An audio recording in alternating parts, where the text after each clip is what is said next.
You are listening to the Run the Rack Outdoors podcast, where we take an all-in, leave no doubt approach to all things adventure hunting. From the big woods to the high country. How about that?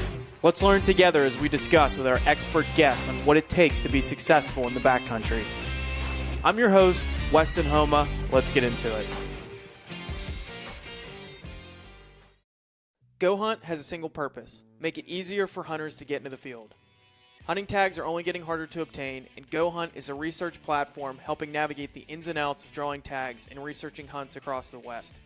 I've had a Go Hunt membership for years now, and I'm a big fan of the articles written on there by Brady and Trail.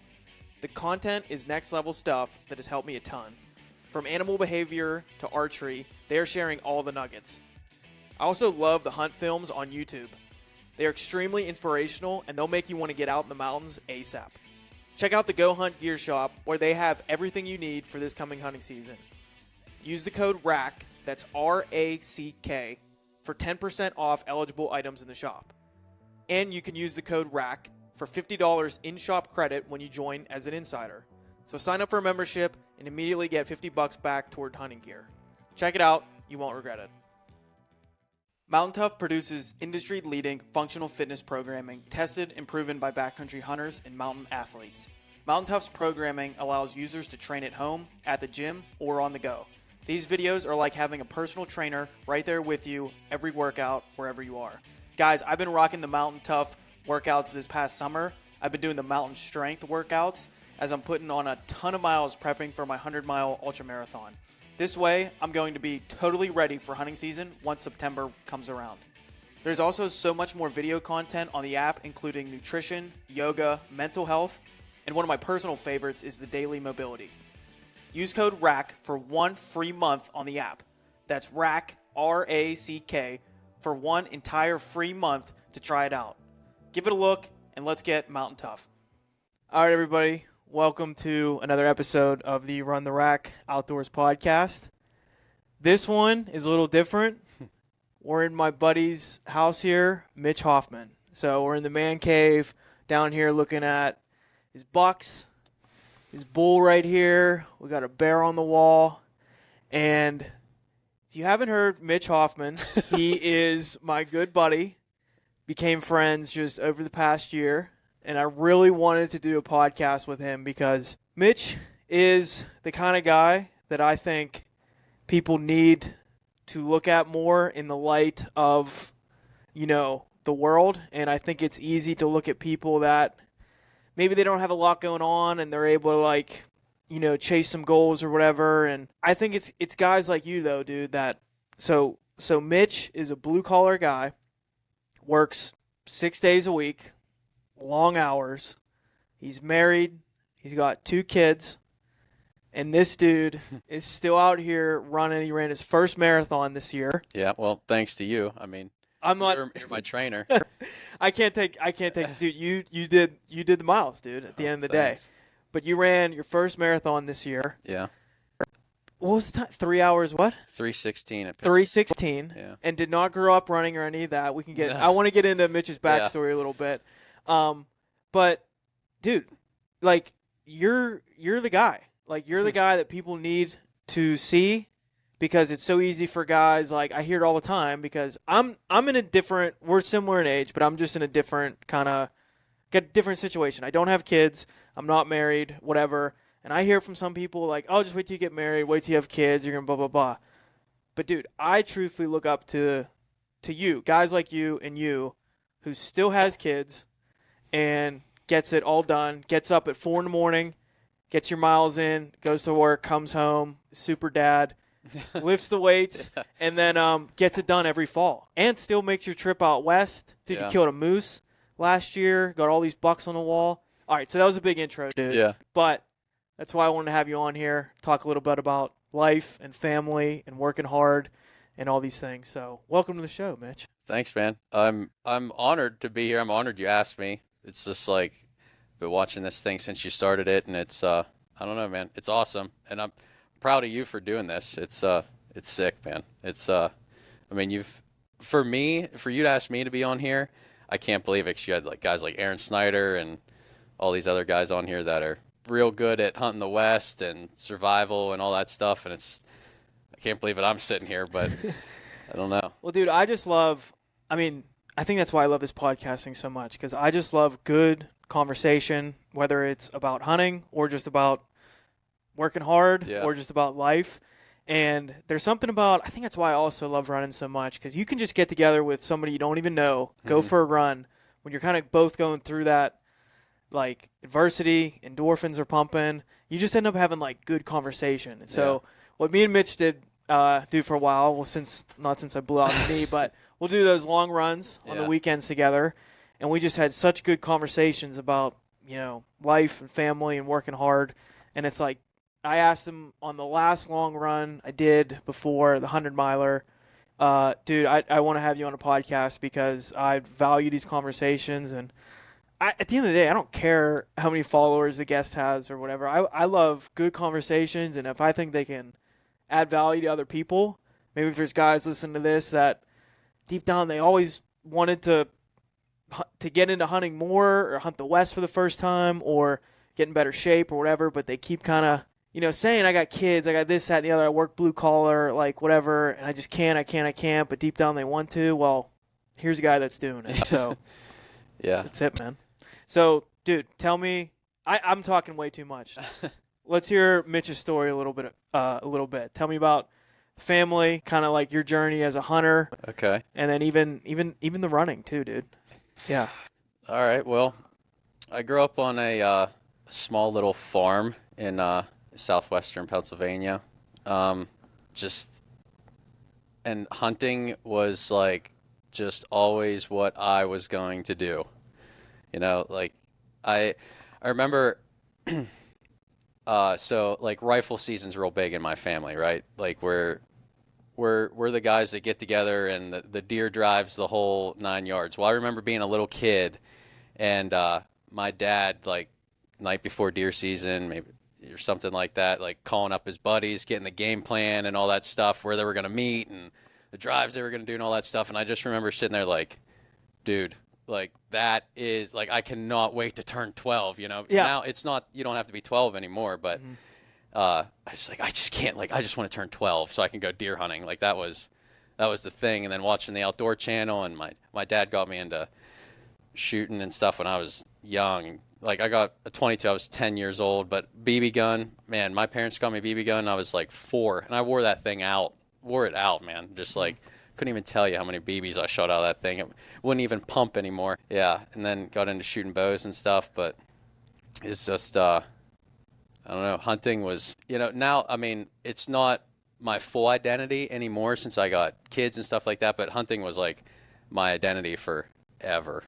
Forever. And, yeah. Then started running and stuff like that to be in shape for my first elk hunt, which was 2021. Okay. Yeah. So that's how that kind of all started. And did you run much before that? No. I I knew this answer. yeah, right. I was never athletic. I shot competitive rifle in high school, and I was good at that. But as far as like other sports, I wasn't your guy. I wrestled one season, like Pee-wee wrestling. I got my butt kicked, and I hung that up pretty fast. And then I was a little heavier there for a while in college and stuff. And so to answer the question, no, I have not been running very long. I was never athletic or anything. And didn't really have the body for to be a runner. No. No. But no, we weren't going anywhere fast. No, that's what's so cool though. Like, I mean, something like hunting can give a man such direction to just live such a more physically healthy lifestyle. And like, dude, sometimes that's all it takes for a guy. Like to just tell somebody like, you need to exercise and you need to eat better and you need to lose weight. Like that might be hard for people if they don't have like more of a carrot or if they see like some sort of underlying something. But hunting, and then it's like in like elk hunting, like you got to be in shape. That's kind of like where I started running a little bit too. And then I'm sure you just fall in love with it a little bit, or maybe not that, maybe or at least you just stick with it. And just tell me more about the progression of all of it.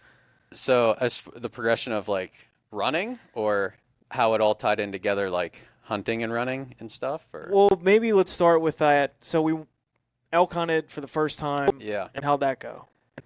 Uh, well, I got out there and like I have all these grand plans in your head, right? Right. Of like, well, you watch all the YouTube videos and all the outdoor channel stuff, and you're gonna go out there and glass up these big bulls, and Yeah. you know exactly what to do. You get on the plane, you're headed out to Colorado, you know exactly what you're gonna do.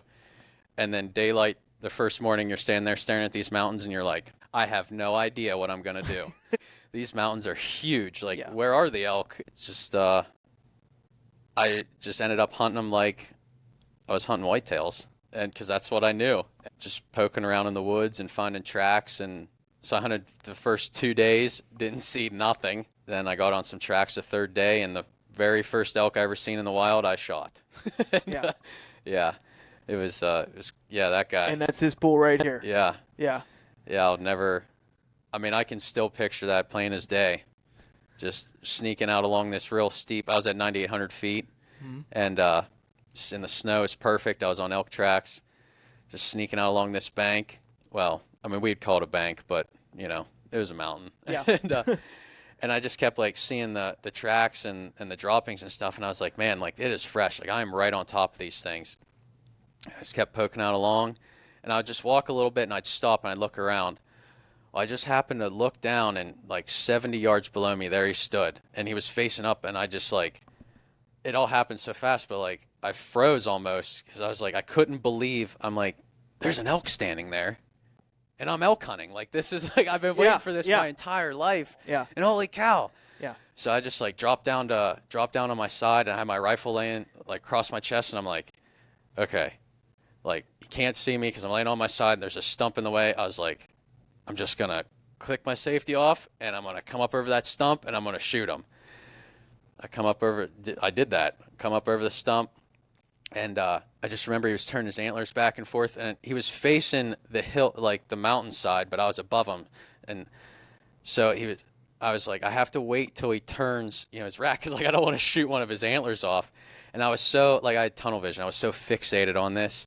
And I remember, like, I was thinking clearly enough to, okay, wait till he turns his antlers. I'm going to shoot down on him, try to hit him in the back, and, hopefully it'll all work out.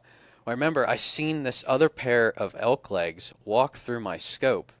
And I'm thinking clear enough to, like, okay, wait till the bull turns his head and wait till that other elk clears so I can shoot, so I don't hit another animal. But I was so worked up, I never looked at anything more than those legs crossing through the scope of the other elk. I don't know what that one was. It could have been the biggest bull in the world. Yeah, you're just in the zone. But dude, I was fired up. Yeah. And I made it happen, and I couldn't believe it. And like, no cell service or anything, obviously. And I was there with my uncle and my cousin, who I'm pretty close with, and the radios weren't working because they were on another mountainside. And they were just too far away for the radios, couldn't get them on the cell phone. And I just remember sitting there with this bull, and again, I was flying out there, it's like, I've got, I've killed whitetails. I know what to do. I'll get a bull down. I'll have that thing corded up. I'll pack them out, all this stuff. I know what to do. Mm-hmm. I walk up to this elk, and I was like, well, now what do I do? This thing's enormous. Huge. Like, yeah. Yeah. So I gutted him. Because I'm just so used to, like, that's what you do with a whitetail. Yep.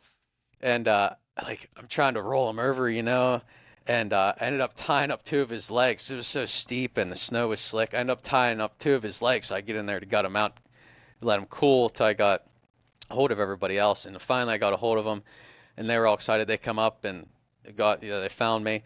And my cousin goes, well, were you scared he was going to run away? And I was like, well, what do you mean? He's like, you tied his legs up. And I was like, well, I didn't know what to do. He's so big, I couldn't handle it. Yeah. So, yeah, and then he killed bull and stuff like that. So he ended up showing me how to cord it all up. And I just remember being like so excited, but like perplexed at the same time. Cause you have this, I keep repeating myself, but you have this grand plan of like, oh, I can handle it. And I know exactly what I'm going to do. And then you're in the situation, and I'm like, I have no idea what I'm going to do with this thing. Yeah. Yeah. But so that was Colorado over the counter That was tag? It was a first season rifle, Okay. so it was a few points to get that Still, tag. Yeah. nothing. But Yeah. all DIY. Right. Yeah. Yeah. So that first year though, Yeah. tagged out. That's damn good work, dude. Yeah. Yeah. It's lucky or good, I don't know. We'll take it though. Would you say that lit a fire though to do more of? Oh, for sure. Yeah. And then after that I didn't do a hunting trip the following year, just hunted whitetails. And then the year after that we went to Newfoundland for moose, which was kind of like I don't want to use the word like once in a lifetime because, I plan on doing some more epic stuff as the years go on. But like that was a pretty big hunt. Like it took, a year or so to get planned, and we used a consultant to help, get everything planned out. And then we drove to Maine the first day, and then New Brunswick, Nova Scotia. Then we got the ferry and all that stuff across to the island. And then it was like 200 miles inland on the island, and then met the outfitter, and they took us in. It was like 40 kilometers in a van, like down these logging roads, which was like epic, like country I've never seen, just awesome. That's what Quebec was like. Yeah. We went on this bear hunt, just hours down these logging like roads. Bumpy, rough. Yeah. It was crazy. And then from there, they took us by helicopter to camp, which is like first I've been in a helicopter or anything like that. I mean, it was epic. That was real epic. And then I killed same thing. First moose I ever seen. I let him have it, buddy. We're not there to mess around. No, I'm not a trophy hunter. It's all right. If I see them and they're legal, they're getting it. You got a family to feed. That's right. Yeah. Yeah. So I hunted moose for 2 hours. Yeah. It's all right. Yeah. So it was years of preparation for 2 hours, but dude, I was fired up. It was awesome. And then we stayed. So they flew us into a cabin was the main camp, but we spiked out that morning with the guide I had, and we were going to stay in a tent down on this main river. And so we didn't leave the cabin until daylight because we wanted to hunt our way to this tent. And it was everything's kilometers up there. It was a few kilometers hike, and we hunted our way there to this tent he had set up that morning. And the guide was like, we'll put all of our stuff in here, and we'll take our rifle and just stuff for the day, and we're going to float this river down half the day, and we'll just call and see what we can find, and then we'll turn around and we'll do the same thing, come up that night. So I remember, and again, like these memories, like since I love hunting so much, like these memories are so vivid. I can lay in bed at night and close my eyes, and it's just like I'm there again. So we get in this boat, and we're just like, everything's so quiet, and he's like, you just sit on the seat, and I'm going to stand up on this back seat so I can see a little bit better. I was like, okay. I just remember sitting in there, like, and he's using the paddle and stuff, and like, I could hear like every drop of water, like coming back down onto the river, and there was eagles flying around and these huge salmon and stuff. And I just remember sitting in that boat, like, thinking like, man, like, I did it. Like, I made it here. Yep. That was awesome. Like, all these years of preparation and like so much work to be able to afford it, honestly, because it was fairly expensive, and I have a young family and married and stuff. And I was going to ask you about that. 'Cause Yeah. we've talked about this on our run before, and it's like, there's a lot of people that watch guys do these Alaska hunts or hunt Newfoundland moose or go wherever, and they just don't think they can. Yeah. And I'm not, I know everybody's situation is different, but I think truthfully, if you want it bad enough, you can make it happen. So, dude, go all in. Like, I know what you've told me to make it happen. Yeah, you certainly can. It's you're gonna lose some sleep though to do it. Like I have a full-time job, and then I picked up a part-time job on Saturdays to be able to afford these hunting trips. And it's just like, and I don't say that as like, No, I know. You're it's just like a humble guy. I'm just like doing it because like I have these goals of hunting, but I got these babies to feed and a wife to support, and I'm not going to let them go without something just because dad wants to take off and go hunting, So it took, I figured it out, it took about 50 Saturdays to afford that moose trip. Yeah. And, so about a year of Saturdays. Yes. Yeah. Yeah. Yeah. Yeah, but dude, But that's, it's worth it though. that's the price. Yeah. That's the price tag. Like But- some guys want, you could even maybe tell guys like, this is what it's going to take. Yeah. Do you really want it? If you Yeah. don't, that's fine. Yeah. But that's what it took. Yeah, but just don't I don't want to be an old man like looking back on my life and saying like, wow, I wish I would have just done this or that. It's just like, man, I'm just going to work more and then I'll be able to go hunting. And now that doesn't come without sacrifice though, because again, back to I have 2 young kids and a wife that depend on me, and like Saturday morning rolls around after I just worked 5 days, 50 hours. Well, Dad's not home on Saturday because Dad's out making his hunting money. Mm-hmm. So it's like that's kind Trimming of trees, by the way. Tree yeah, trimmer. I'm a residential arborist. Yeah.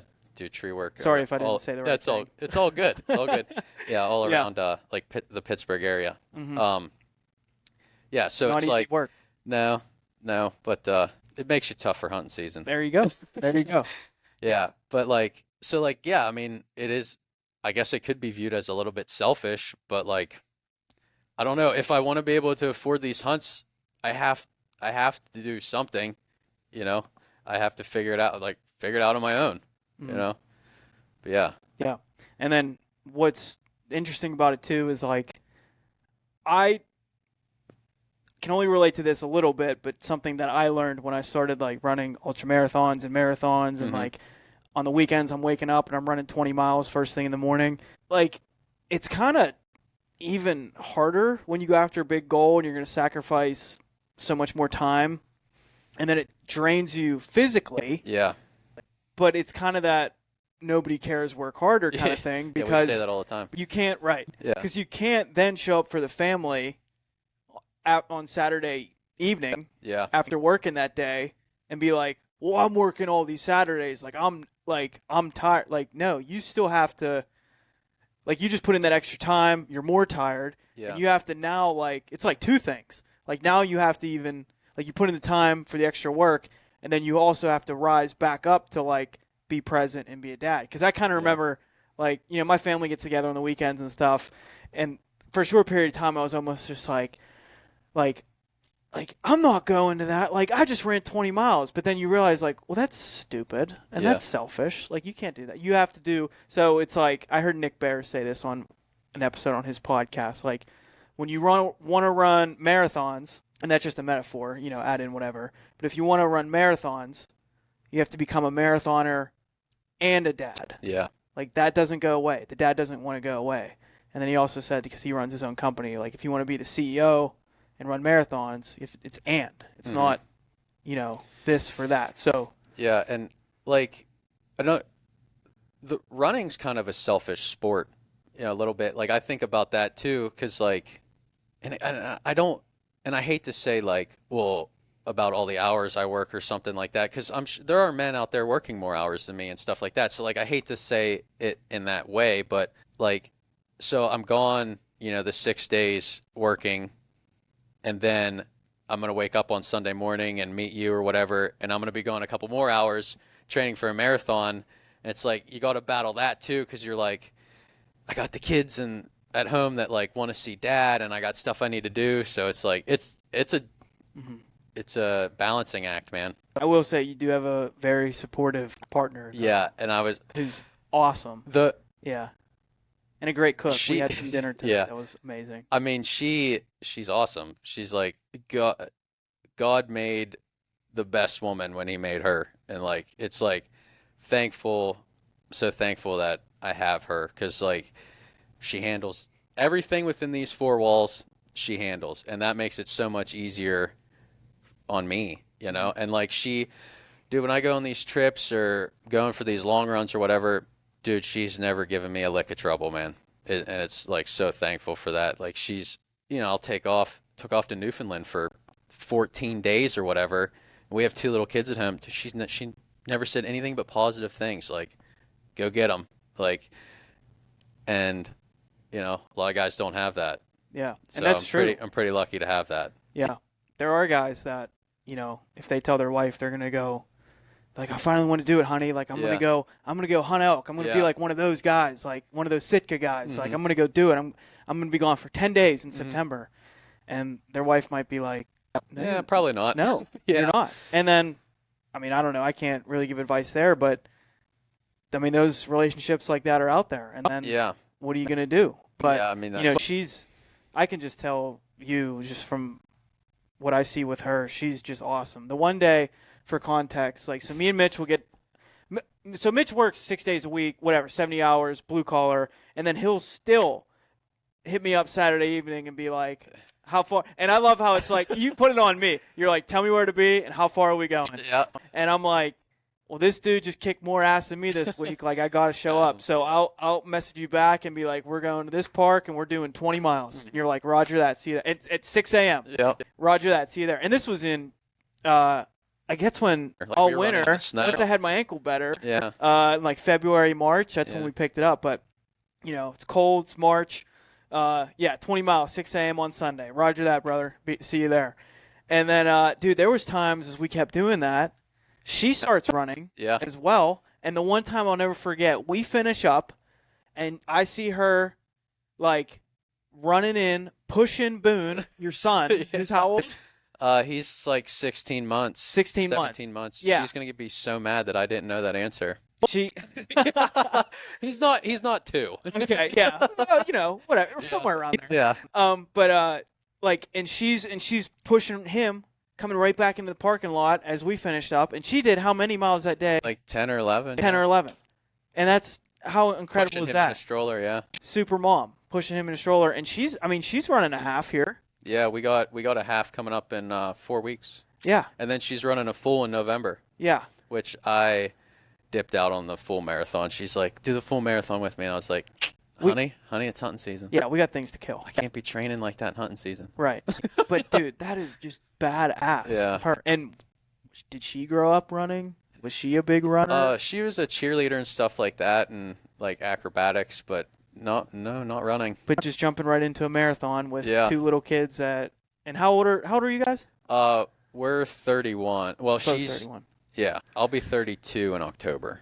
Gotcha. Yeah. So it's just, I don't know, dude. These are the things we talk about, and I just think it's all just so badass because maybe it's me, like, deep down, because I hear these other people in my life being like, wait till you have kids, or wait till you get married, wait till whatever, and you're not going to be doing all this running or hunting or whatever. And I'm like, maybe they're right. Like, I don't know.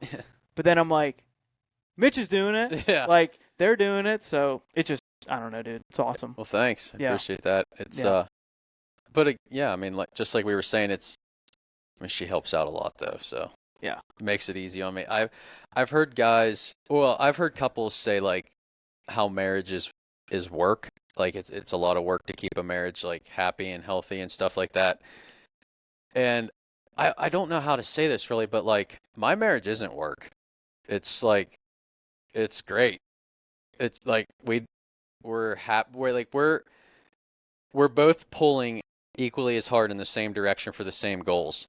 So it's like it works awesome, and man. I don't know what else to say other than she's awesome, and it helps out a lot. Talking to some other guys I've just connected with that, you know, they're big into hunting, but also have families and stuff.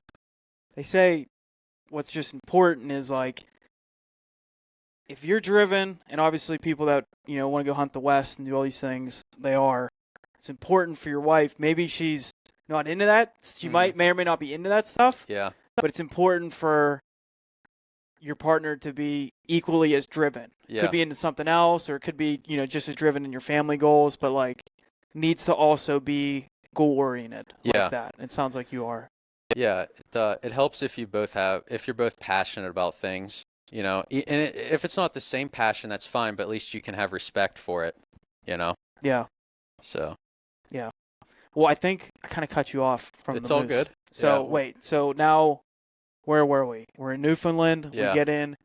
I like how you said, you took that moment of presence to be like, I'm here, and I did it. And that all that work kind of came back to your mind. Sitting in this canoe and just floating down this river, and, like, I'm just, like, reflecting on it. And this is right away the first morning But like, I'm just like, I can't believe that I made it. Like this dream hunt, this once in a lifetime hunt, you know, like I'm here and I did it at 30 years old. You know, none of the other guys in camp were 30 years old. They were all, you know, a good bit older than me. So it's like at different stage in their life maybe, but it's like I'm just doing the thing, you know?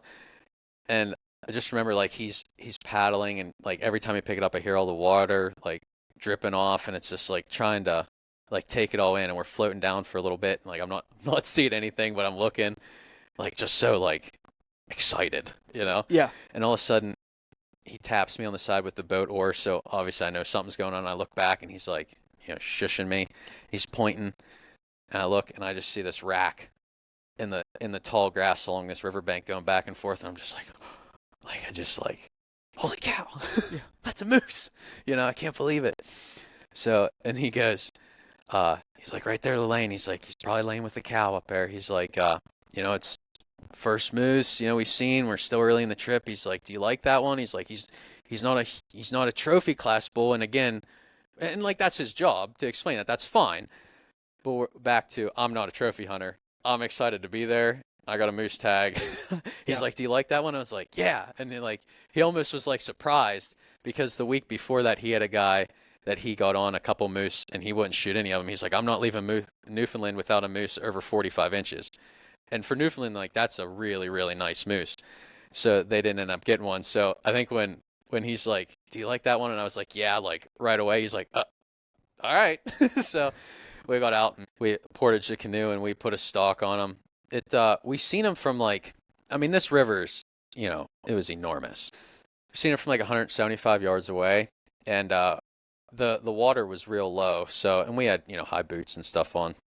So we just like picked routes to try to start stalking in on him. And he had a call and he kept calling to, you know, try to get him to stand and stuff. We got to about 115 yards before I was able to get a shot. And it was just like that whole time I was like just trying to be in the moment, but like I was also just like almost, I mean, it might sound weird, but like guys that hunt will get it. Like it was almost like an out of body like experience. Like I just could not believe that I was there moose hunting and there's a moose. Yeah, like, yeah, you know? yeah. I put so much work into getting there and yeah, made it happen. And, dude, it was awesome. And then that was like I keep saying that was right away first morning. Moose hunted a couple hours and and then again we get to that. Well, thankfully I had a guide that, you know, he was a true mountain man. Like this guide he's good. Like he grew up in hunting moose and all that stuff. So like he made the process like extremely efficient and easy. But like I walked up to that animal and he was way bigger than my elk, you know, body wise. I'm looking at this thing like, what in the world are we gonna do with this animal? Start gutting it. Yeah, I would have, but no, we didn't have to do that. All right, I'll show you how we do it in Pennsylvania. Yeah, stand back, pal.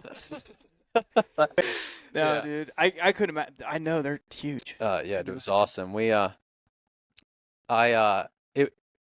corded it all out and we got it back in the boat and we took it back to camp. We had him all hung up there and we stayed with him at camp that night while he was hung. We had to stay there because of the bears. Couldn't let any bears or anything get to him, obviously. And then the next day they flew a helicopter in and they flew him out and it went to a butcher shop and they processed them all up and which we didn't originally want to do because we do all of our processing ourselves. But it made so much more sense. One, the outfitter was affiliated with these people, so it was like a really seamless process. But two, just getting all the meat home because we ended up bringing 2 moose home because my cousin got one as well. It just made it so much easier to put cut and wrap meat in the coolers and then drive. You know, it takes days to get home from Newfoundland. Get home and it's all ready. There's some things logistically, it's like, this just makes sense. Yeah. Yeah. So with the 2 moose, we come back with like 800 some pounds of meat in the bed of my truck. It was awesome. Yeah. Awesome. Fed the family for a while. Yeah, not as long as they said, but we're a bunch of meat eaters, so it only lasted a couple months. Booner like it? Oh, dude. Tore it up. Yeah. Him and Riley. And his name's Boone because... Yeah, so well, I mean, I love hunting and I'm infatuated with the whole thing. And like when I was 6 for my my birthday's in October, so my parents had a Halloween party for me, and I was Daniel Boone, for Halloween that year. And just like I always wanted to be a mountain man growing up, and then when I found out we were having a son, I was like, dude, I know what I'm naming him. You know, he's gonna be a mountain man. Love it. Yeah. He is gonna be. He don't have a choice. He's gonna be a mountain man. Yeah. Yeah. Dude, awesome, man. So we got these adventure hunts. Yeah. It's got a bull, got the moose, and then just gonna keep it rolling. Is this something you see yourself doing Yeah. for a long time? So I've done. I might have messed up the hunt. So I did. Yeah, I was wrong. I did the original elk hunt when I got that bull, and then missed a year, and then I went elk hunting again over the counter, and I should have capitalized on a bull that time. That's right. And I mean, I'll tell a story on here, but I hate to. It makes me look like a fool. That's okay. Whatever you want to do. Yeah. So, same area, same. I mean, same. I mean, it was only a little over a mile or so from where I killed that bull 2 years previous.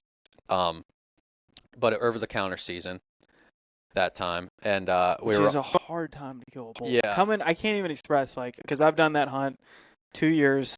Coming out of state, end of October, to try to find a bull on an over-the-counter, pressured public land unit in Colorado. Like, it's tough. Yeah. Like, you're fighting the Orange Army. I think rifle hunting gets a bad rep because, yeah, you don't have to get as close as you would with a bow, but they're not doing what they're doing in September. They're not up high. They're not as consolidated. They're not bugling. And those bulls are broken off, sanctuary areas, fighting other guys. Like, yeah, so tough, dude. I'll contradict the Orange Army thing a little bit, though, because, and now I'm not like, I don't have a vast knowledge or experience elk hunting, but the times I went, and I'm not a backpack hunter like you are, but I didn't run into many guys because they weren't going where I was going. And I don't mean that to sound like egotistical or something, but it's just the truth. But like I got myself into shape to go elk hunting, and so when I got there, I was prepared that way, and I didn't run into many people, and I wasn't even necessarily far off the roads, but I was finding the thick timber spots that nobody wanted to go into, or the really steep places that guys are like, oh, I'm not walking up there, stuff like that. So that kind of leads me into the second elk hunting story. So it was over the counter, and we were up. We had got snow. There was a good bit of snow, but we ended up at like 11,000 feet because that's where the bulls and we were finding elk. So it's me and my uncle. He was with me. We were just poking along, man. Just like, and again, like, I don't necessarily, like, I'm not like the classic Western hunter when I end up going, like, I don't have the patience to sit there and glass, like, I might be doing it wrong or whatever people would say, but I hunt them like I hunt whitetails because, like, I know how to do that. So we were just poking along, man, just with the rifle, and there's elk tracks, and we knew elk were in the area, and we had stopped to take a couple pictures, 'cause it's beautiful country, looking around, and so I laid my rifle down. This is where it all went wrong. I laid my rifle down on a blowdown, took some pictures, and I was knelt down, getting a drink out of my Nalgene bottle. And so down on one knee, my rifle is laying like just past my fingertips. Okay. And he's standing to my side, and it's dead quiet, beautiful snow, like everything that a guy that hunts the way I do wants, perfect.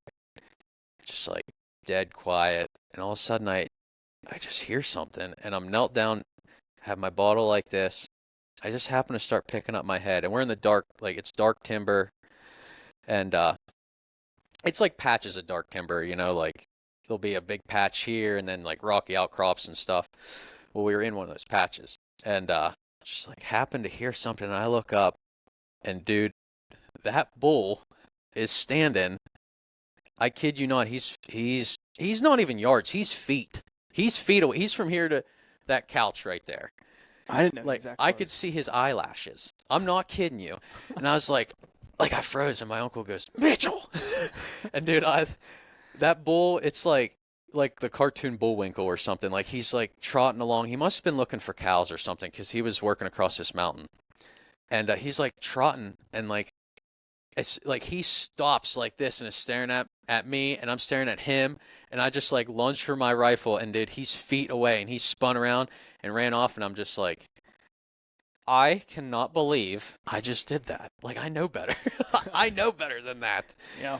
But, Those we'll learn from that. Those heartbreaks, though, Yeah. they can definitely add fuel to the fire for Yeah. next time. Just, it's one of those things where you got to laugh about it so you don't cry. Yeah. 'Cause that, Masking the sadness. yeah, that one hurt.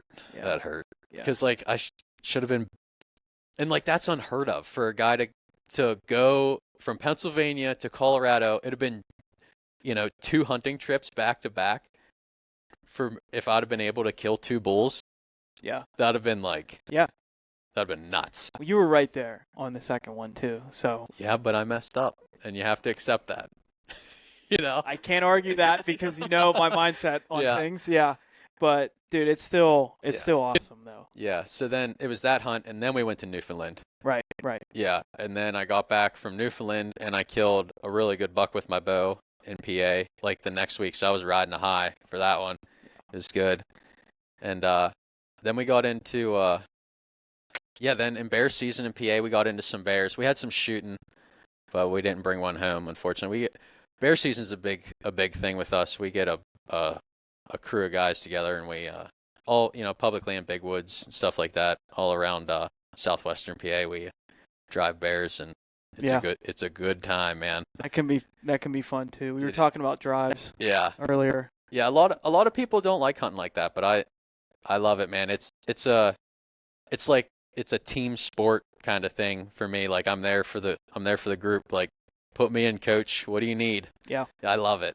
I love it. We were just talking because this podcast, I plan to drop it around mid-October, and I haven't, at the time of this recording, we're here at the end of August before I leave for all my September hunting. Mitch has another elk tag for first season, so around that mid-October, he'll be... I fly out October 12th. Yeah, he'll be going out there for that, and this is probably when this is going to drop, but like I was saying, I hadn't told at the time of this recording to any of my podcasts or listeners or anything that I am moving. I'm moving from Pennsylvania to Boise, Idaho, to essentially chase the dream as a Western mountain hunter. And those elk better be on watch, man. I can't They're on wait. borrowed time out there now. This is something I've dreamed of, and I'm doing it. And I'll be out there starting my new job at when we drop this. I'll be starting a new job. You'll be going out to Colorado. But all that to say, earlier when we were talking about those bear drives, I was talking to your family. And yeah, dude, it would have been so fun. Maybe one year if I'm back here around that time. It's an open invite, dude. Yeah, we do a bear drive. Because it would just be, I know it would be like, I just picture a bunch of guys. Yeah. And then it's like, all right, we need 2 guys pushing that laurel thicket. And me and you go in there like, put me in, like dogs. Yeah. Yeah. But no, I know that would be that'd be great. But no, I'll be out of here. And yeah, dude, I'm excited though. When I get settled in out there, you'll be hunting your elk tag for this year. Yeah. So first season, that's on the docket this year. Yep. Like I said, I fly out October 12th, and then we start hunting. I believe these dates are right. Yeah. Then the 15th, which is a Wednesday, the season comes in. Yeah, that sounds right. Yeah, and I'm in a fortunate situation with like, I hunt a lot with my cousin on these trips, and he has a little bit more flexible schedule than I do. So he's going out a week or maybe a little bit more before me. He's going to drive out, him and another guy we're hunting with. They're going to do a little bit of scouting and stuff, and then they're going to take all my gear out there. So I just got to get in the plane in Pittsburgh with just my wallet and boots. Yeah, and perfect. Yeah, I'll fly out there, and they'll pick me up, and I'm going to try to run one down, I think. I think that's the plan. I think it's going to be a hell of a fall. Yeah. But when you were talking about the animals you put on the ground last year, that's when I got to thinking, and we hadn't told this yet, but how we first kind of met. Yeah. And I think that's kind of when we first started talking. Mm-hmm. And then that's when right around then, like I arrowed my cow Yeah. in Colorado, came back. I watched you kill your moose. Yeah. And then I think I arrowed my bear after that. Yeah. And then I don't know if this is the right order, but then you arrowed the buck. Uh-huh. I arrowed my buck. And we had been talking already recently. I remember thinking like, oh, this dude's a killer. Like, it was just a good time to start conversation. Yeah. But how did that all start? Was it just through Instagram? Yeah. So it's I was getting into this running thing, and it started to get a little bit more serious by that time. Like I was like, oh, I'm gonna run the Pittsburgh Marathon. I want to do that. And then I was listening, and I honestly don't remember which podcast it was, but I just started listening to it, and you were on there, and you just started talking about hunting and running, and you had mentioned in there that you were from Southwest PA, and I was like, hey, I happen to be from Southwest PA as well. So I was like, I'm just going to message this dude on Instagram and start talking and see if I can learn some stuff about running, because, he likes hunting, he likes running. I think it'll work out.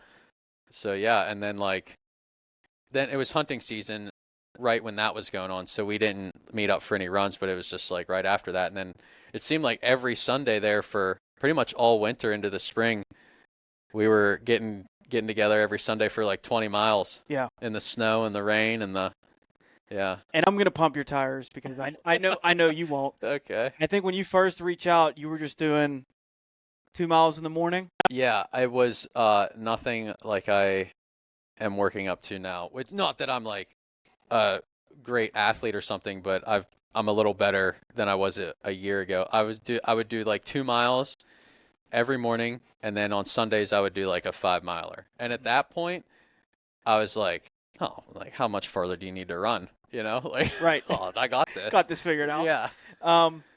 No, but when we started talking, I was like, okay, I'm just gonna share kind of what's worked for me. Yeah. And you had the discipline, and I think that's what's key. You had the consistency. Yeah. Like people want to know just like, how far is my long run need to be for me to run a marathon? And it's like, I get why people might ask that, but if that's just the one thing you're trying to get to in training, might not be enough to get you there, because it's that consistency. So it's like, all right, you already got the good habit of getting up and going in the morning. We're just going to build on that.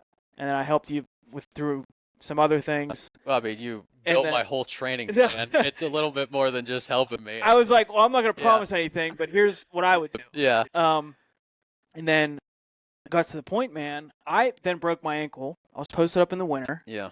We had a cold-ass winter. I remember even thinking, like, man, it'd be tough to get out right now. But you kept showing up, always. And I said, dude, just check in. I'll follow you. I see you on your story doing your runs, and then after the long runs, we'll talk. Yeah, I started not to interrupt, but I started to feel bad because I'd wake up early every morning and do my run, and then I would send you the information, like the screenshot of my run, and I'm like, I kept doing that for like a week or so, and I'm like, am I annoying this guy? No, I bet he's gonna hate me. I loved it because he's gonna tell me to go away. No, I loved it because I believed you could do it. Yeah. And I know how amazing it is to stick with something long term, put in work consistently, taking small bites every single day to achieve the big thing at the end. And I knew you had the discipline to do it.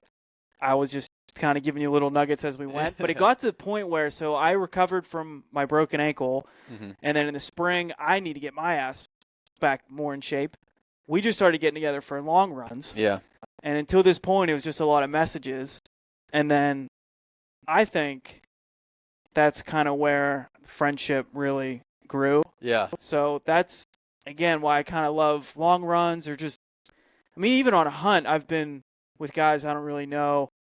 Then we come off the mountain and, dude, we're like best friends. I think that pushing through that uncomfortableness and that adversity, you get the body moving, and we just end up having, dude, we just had a lot of good conversations and everything. And I felt like we might be at kind of different stages in life, but there was a lot we could relate to each other. Yeah. And I think it was, dude, when I move, I'm going to miss those. I'm going to miss those long runs and those conversations, just like how we're having now, just about family and life. And working hard. I mean, I want to thank you because like you helped me a lot with this running thing. I didn't know what I had to do, and you laid it all out for me, and you were like so helpful. I've just stated a little bit ago, like every morning at 5 a.m, I'd be sending you screenshots of like these little 2 mile runs, and I'm just like, man, I'm annoying him. Like, stop. And then, but like, you built the training plan, and you were there every weekend with me, like, and it's just like I appreciate it a lot. So when you move, it's a little bit like a breakup. Dude, I'm gonna miss you. I'm super pumped for you, though, man. I know. Honestly, the friendship came together here. Yeah. And even Joey as well. I know Joey's awesome. This. You guys are. He's out saving lives. I know. Yeah, he does. He has a big boy job. He's a firefighter. Yeah. He, just getting together with like-minded guys and developing good friendships. And we've talked about this on our long runs too. It's like, dude, you motivate me and inspire me with like still getting after it, doing it all with the family and the blue-collar job. And it's like, I love that energy, being around that energy and feeding off that. And then you've kind of reciprocated that like back to me. So it's like this friendship. And also, so then he runs the marathon 3:16 for the first marathon, which is incredible, dude. Thank you. It's incredible. Yeah. But I wanted to throw that in. But, it's now a friendship where it's like, dude, when you're like, we want to help each other. Yeah. Like, you're going now for this half and you're trying to break 1:30. Yeah. Yeah. That's what I'm telling everybody. Yeah, dude. Like, I'm so pumped for you. Thank you. It's not a friendship that, we're trying to take from one another. No. It's just because I think we both add value to each other in different ways, if that makes sense. Yeah, it's like, not to like sound weird, like. No, these are, I think, good conversations to have. It's tough that I know that you're moving to Idaho, but like I'm so pumped to like see your success. You know what I mean? Because that's what I want for you. Like, I know that you're going to go out there, you're going to crush the new job, you're going to kill every elk that's on the mountain. Like, they're going to be extinct after you're, they're going to be gone. I don't know. But, dude, it's just like, it's awesome. I have a lot of respect for you because you don't just talk about it, like you do it. Like everybody, just like I said a little bit ago about don't find yourself being an old man being like, well, what if I'd done this or what if I didn't, just because I didn't do this. But it's like you're in the situation right now to where you decided you wanted to go out west and chase the dream and you're acting on it. That's awesome. There's a lot to be said for that, and you should be proud of that, and I'm proud of you for it. It's sick. Thanks, it really dude. is. I just recorded an episode by myself, which will drop before this, where I do kind of announce that I'm moving to Idaho. Mm-hmm. And one thing I said on there was one thing I think about a lot is the end of my life. Yeah. And I think that might scare people a little bit to think about that, and I think that's okay. But like to have that forward thought and to make sure that I don't want to be the guy that has any regrets. Mm-hmm. Dude, when I go, I want it to be like, hey, we kicked ass here. Yeah. And I, did everything I wanted to do, but also tried to leave a positive impact. For sure. And I don't want it to be like this big, sad thing. I want it to be like, that dude showed up and punched a time card and like, it's all good. And I feel good about it. And I helped people while I was here and that's it. So it's like, that's my big activation to go do this thing. This is what I feel called to do. Same thing with like how you were saying at the beginning of the podcast. It's like, you don't want any regret. You're going to have to sacrifice your time. You're going to have to get your ass up every Saturday to make the money for this moose hunt. But that's the cost. Yeah. It's, and I mean, I am in my early 30s, so it's not like I do have everything figured out. But you hear guys say like, oh, I can't do that or I can never do that. It's like, are you trying though?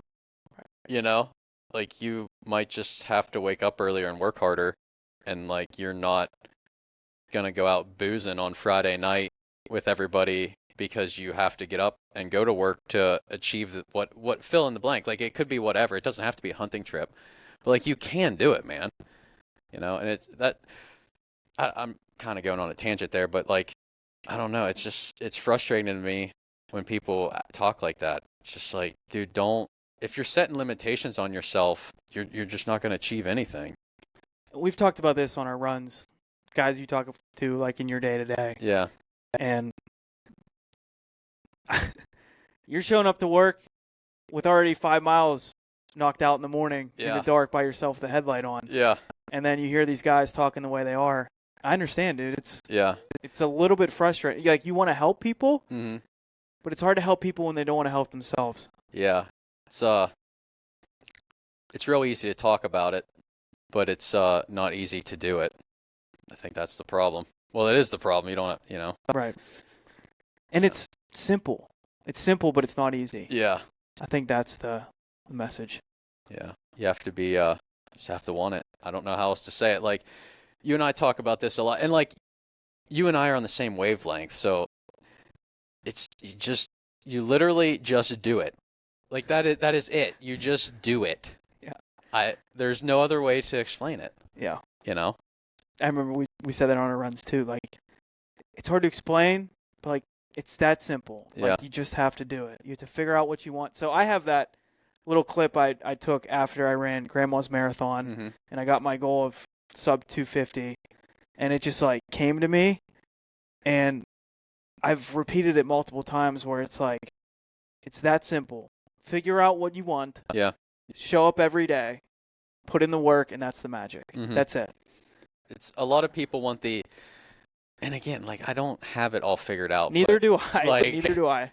Everybody's looking for the magic answer, the easy button. There isn't one. I know. You just got to keep showing up. I don't know. That stuff it bothers me sometimes. If the person, like, and the goal can be anything. Like, you and I, our goals are hunting, right? And that's fine, but like, it could be golf, it could be literally whatever. It could be a relationship. Yeah. It could be, yeah. But it's like, if it's not going to happen if you're not putting in the work. It's just literally all there is to it. There is no other way for me to say it. Yeah. And I wasn't always really like this. Yeah. I wasn't either. I think I always kind of like would look at stuff and be like, well, it was because this happened, or because that happened, or like, I'm just not good enough for it, or like whatever. But I think it's part of getting older though too, and living life a little bit. Not that we're like old and seasoned, but we're figuring it out. It's you got to sometimes just put the blame on yourself, I guess you could say. Like, you have to take the acceptance of like, you just have to work for it. It's not somebody else's fault. I think as you get older, you start to realize that maybe more and more people you might have knew growing up maybe go on and do things, and then you realize, oh, there is no magic. Yeah. Every guy out here puts his pants on one leg at a time. Yeah, and it might be easier for some people, but true. That doesn't mean you can't achieve it. You just have to work harder. And you and I say it all the time, like, nobody cares, just work harder. And like, it sounds cliche, like the whole Cam Hanes thing, right? Which I like Cam Hanes. Like, I think he's awesome. But but people like don't like that saying because he says it. But like, it is, at the end of the day, it is true though. Nobody cares. Just do what you have to do to achieve what you're trying to achieve, and like, that's it. Yeah. And it might take a long time, and it might really suck. Sometimes I like to think, because it feels like this is true with a lot of goals I'll set, and not that I've hit all of them or have it all figured out, but I'll just tell myself, hey, sometimes it takes 10 times longer and it's 100 times harder. Yeah. Like, those are the two numbers I put on it. Yeah. And then that just keeps you in the game. Yeah. Kind of like relating to that too, and I've told you, my old man used to say this, and he still says it sometimes to me, like, Mitchell, I don't know what to tell you, sometimes life sucks. And it's like, for the longest time, I was like, I don't understand what that means. Like, what's he trying to tell me? But like, it's just like, and life doesn't suck. It's just a saying. It's like, yeah, man, it's going to be hard, and it's not going to be easy. It's not fun, but sometimes you just have to, force your way through it. Just work a little harder. It's similar to the nobody cares, work harder. Yeah, it's the same thing. Right. Yeah. I actually look at that phrase too, like when Cam says it, it's almost like a freeing thing. Yeah. Because a lot of people don't like to start something because they don't want to look stupid, or they're afraid of what people might think. Yeah. And if you look at it that way, nobody cares because nobody does. Dude. Right. But I love when like Joey chimes into the group chat and he's like, I care. Yeah. But Yeah. at the end of the day, nobody really gives a shit like what you do. Yeah. So just you might as well work at it. Yeah. It's like you said about the confidence thing. For the longest time, like I didn't even tell anybody I was running, or like I didn't say, like, because I was like, well, what if they'll make fun of me? Oh, you're running to be an elk hunter. You're running to be better on a deer drive. That sounds goofy, you know? And it's just like, but then, I started to get a little better at it, and then I started like posting my run. I post my runs every morning now on Strava and Instagram. And I mean, some people might hear that and totally roll their eyes, and that's fine. But like, then you start like seeing how, well, because I had the confidence to do it at finally. And then you start seeing how it might start motivating other people, and then maybe people start reaching out. And it's like, I don't consider myself an athlete or anything like that. I never would. I don't even really consider myself a runner. It's hard for me to like Well, you say are that now. with a straight face, like, oh, I'm a runner. Like, yeah. You are now. But, like, welcome to the club. And then, yeah, thanks. But then like people start reaching out and they're like, hey, I started noticing you posting these, and like I thought that was cool, and I started running, and like then you build these relationships with people, and you might not even necessarily actually know these people like in person. Like it's just like a social media friendship, and it builds your confidence, and like that stuff, it's really cool. I have multiple people now that I'm friends with that reach out to me just about running, and it's awesome. It's just because like I put in the work, started building a little bit of confidence, and then like I put myself out there a little bit, and I don't know, man, it's just cool stuff, and it's how you and I met. Same thing. Yeah. Yeah.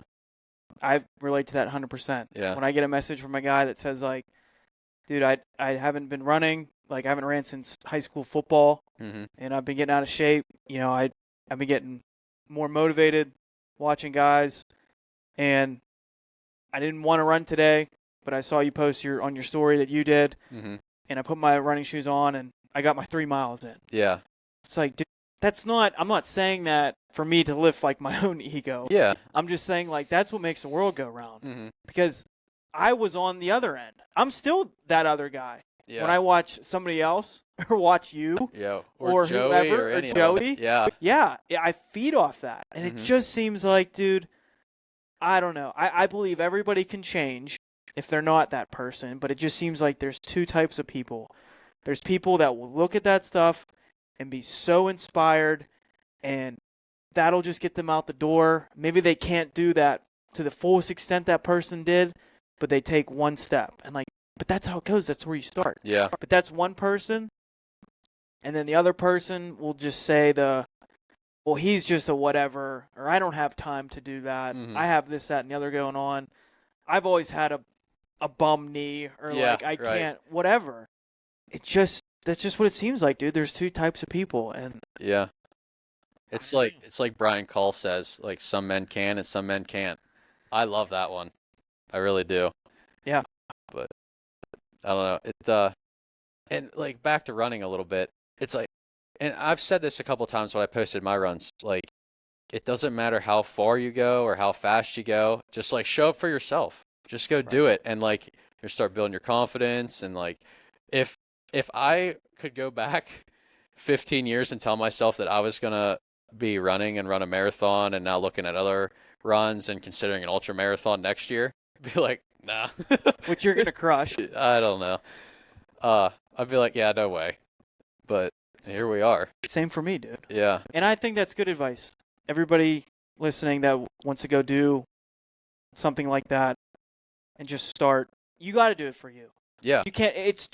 I think it's too hard to go after a big goal, or start getting in shape, start running, if you're trying to do it for somebody else anyway. Like, it's got to be intrinsic. It's got to be for you. Dude, I ran for years not telling or showing it off anyone. When I lived out near Philly, like, that's just like what I did. Yeah. And now I'm just kind of like, those are deposits that I put in a while ago that I'm cashing in on a little bit more. Not that I'm anywhere near where I want to be, but I think that's just how you start. You have to do it for you. You got to give yourself some credit. You're a heck of a runner, though, man. Like that, the last there. marathon, Grandma's marathon, you smoked that thing, man.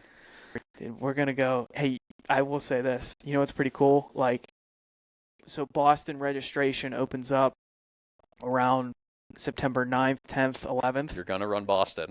You're going to run Boston. It's gonna be awesome. The time, I should have the time. Yeah. But I have to fill out the paperwork. Yeah, and that's when I'm coming off. I know, but then you get them officially telling you, like, you're going. Yeah. And that all happens when I come off the mountain in Colorado. So I just had this dream the other day, like, coming off the mountain in Colorado with a big velvet muley. And I'm, like, in my truck with, like, the mule deer on ice. And, like, I'm filling out the paperwork on my phone. And I get an email saying, like, you're running Boston next year. And I got my muley. Yeah. I'm on my way to hunt my elk. I don't know. Well, because some men can and some men can't.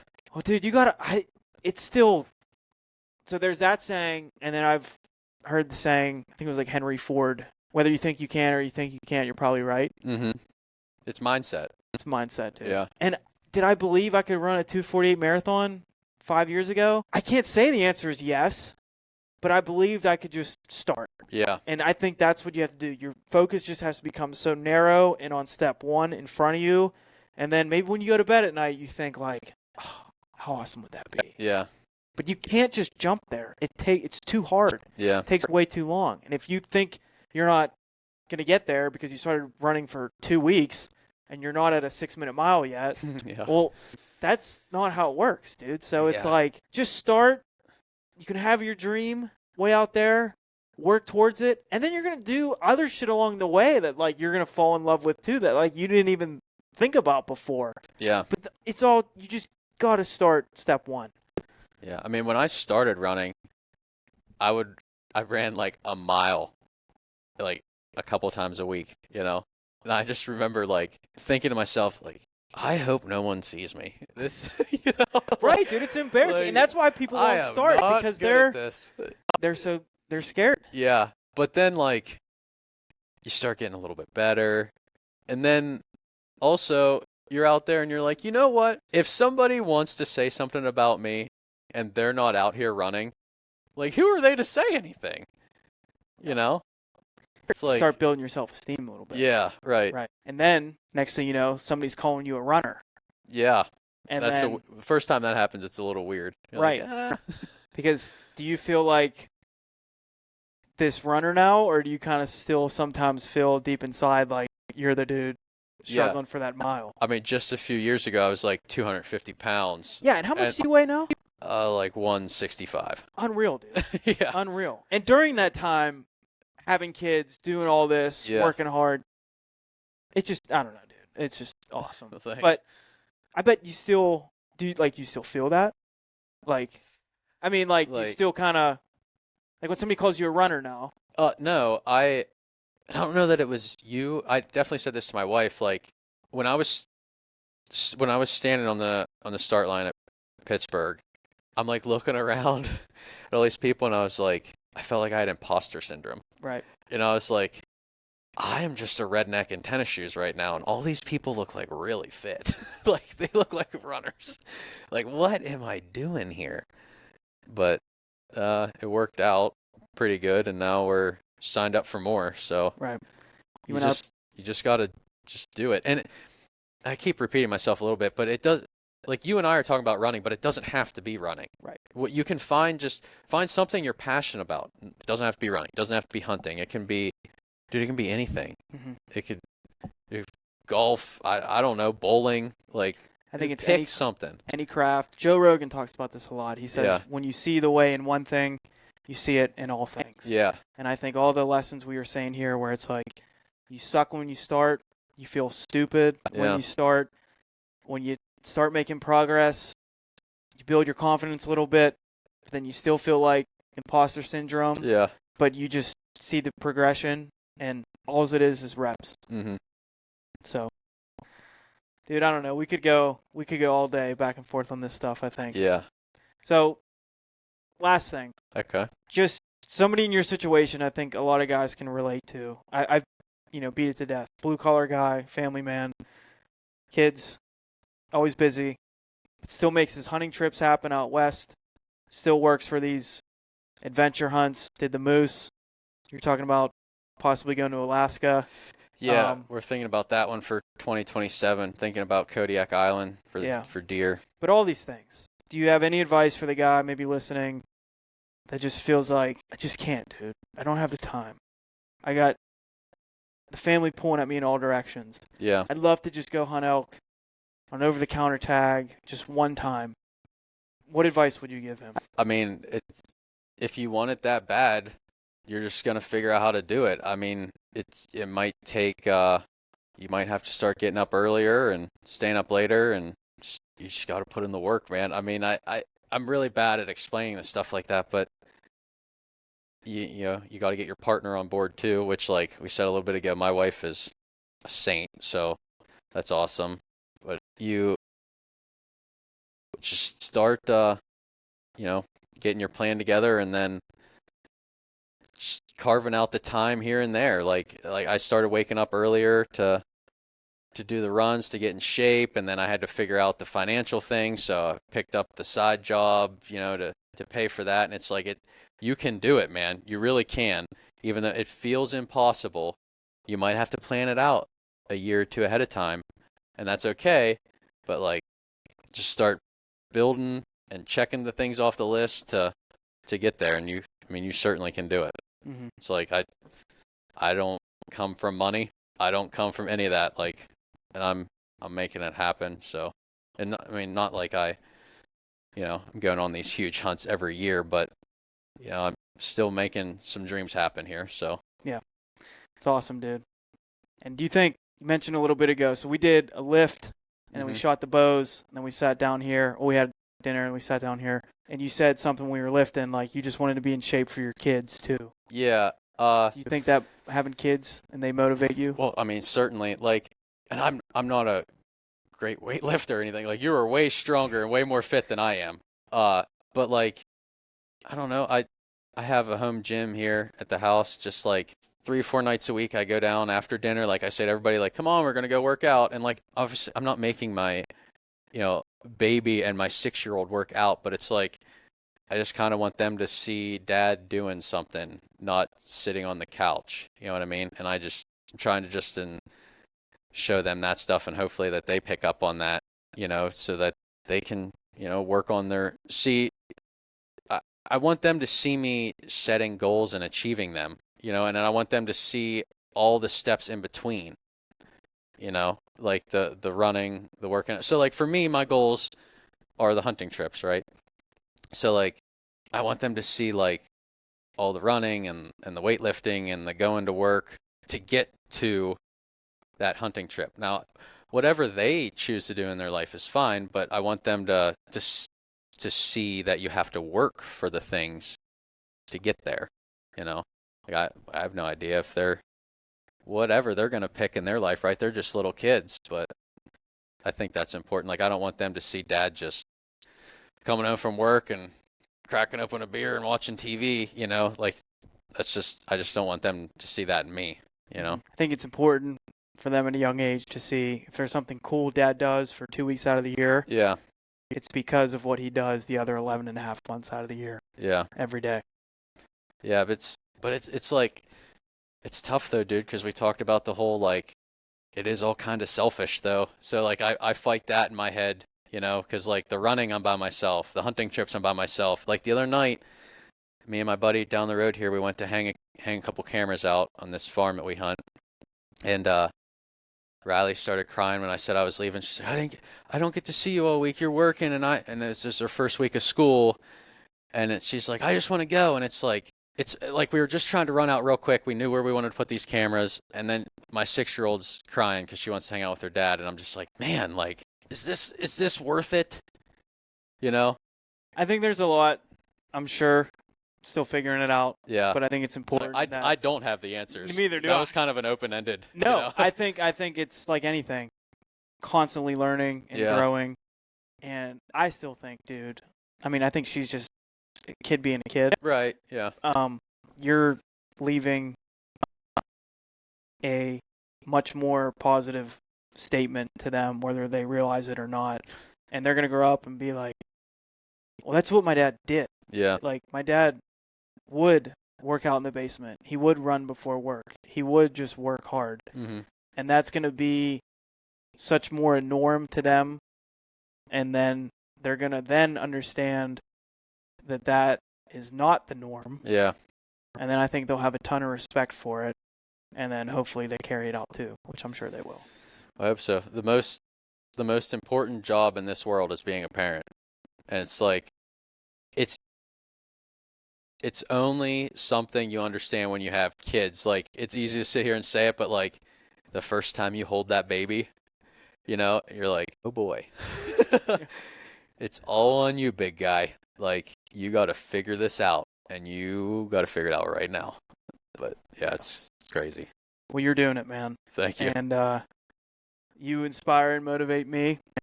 I mean, you do the same for me. Seriously, you've helped me out so much with this running thing. Like, I appreciate it so much.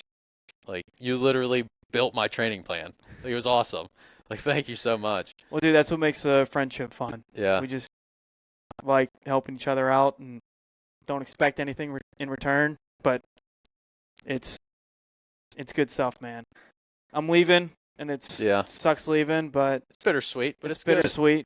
Just keep grinding and keep doing your thing and keep making a positive impact, because I think we need more dads like Mitch Hoffman. That's all I'm going to say. Thanks, man. I appreciate that. That means a lot. Yeah. Thank you. Yeah. All right, dude, we'll wrap it up. Anything else you want to leave everybody with? Where can people find you if they want to follow you and watch your runs? Just, shoot the DM and bullshit. Instagram, Facebook, just Mitch Hoffman. I think Instagram's Mitch Hoffman or Mitch_Hoffman 93. I'm pretty sure that's it. Yeah. And then, but yeah, I'm not an influencer or anything, but you can look at my runs and some dead animal pictures. Well, there you go. Yeah. That sounds pretty cool to me. Yeah, man. Yeah. All right, we'll wrap it up. All right, everybody. Thanks for listening. We will catch you on the next one. Hey, if you liked that episode, please share it with a friend, share it on your story, and give the podcast a rating and a review on wherever you listen. For more of this type of content, you can head over to the YouTube channel and follow along on all the social platforms. Really appreciate it. See you on the mountain.